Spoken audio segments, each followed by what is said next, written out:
এরকম চুরি বাজারের মধ্যে হইতাছে, এটা কি ব্যাপার স্যাপার? অতি তাড়াতাড়ি আইনের আশ্রয় আনুন। যেভাবে মানে মানুষ দেশে শান্তিতে এভাবে ইয়ে করুক সবকিছু। বা একটা জিনিস লক্ষ লক্ষ টিয়ার মাল, লক্ষ লক্ষ টিয়ার ব্যবসা বেড়ানের এভাবে চুরি ওইটা কিরম মনে করুন? সিস্টুর বাজার ৮টা দোকানতে চুরি হয়েছে। আমরা এলাকাবাসী তো সবাই আকন্ঠিত। সবাই খালি কইছে এইটা কি এটা কি আজকে আমার এভাবে চুরি হইলো ৮টা দোকান।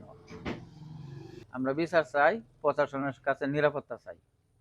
তো ভাই, আমরা চোরের ভয়ে খুবই আতঙ্কিত। প্রশাসনের দৃষ্টি আকর্ষণ করছি আমাদের এই বাজারে কিছু প্রোটোকল দেওয়ার জন্য। প্রোটোকল দিলে হয়তো আমরা সেফলি থাকবো, নিরাপদে থাকতে চাই। আমরা দেশের জনগণ, সাধারণ জনগণ, আমরা চাই একটু নিরাপদ থাকার জন্য। আমাদের জানমাল হেফাজত করবে আইন প্রশাসন, এটাই আমরা চাই।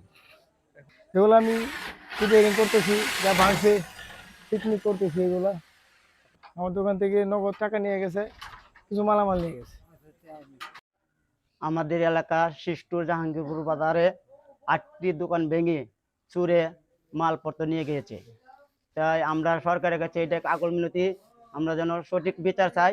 এই বিচারের জন্য আমরা সবাই যেন দেখতে পারি, বাংলাদেশ সরকারের যেন এই বিচারটা করতে পারে। আমরা সরকারের কাছে আমরা চোরের বিচার চাই। আমরা গরু বা চোর অনেক সময় ঘর থেকে বাইর করে নিয়ে যা, আমরা এটার বিচার চাই। নদীর বিহির ঘটনা, আমরা এই 8টি দোকান থেকে মালামাল নিয়ে গেছে চোরের তালা ভাঙ্গিয়া, এরকম ঘটনা আমরা শিষ্টুর বাজারে কখনো হয় নাই। তা আমরা এটার জন্য বিচার চাই, আমরা এটার জন্য নিরাপত্তাও চাই সব বাংলাদেশ সরকারের কাছে।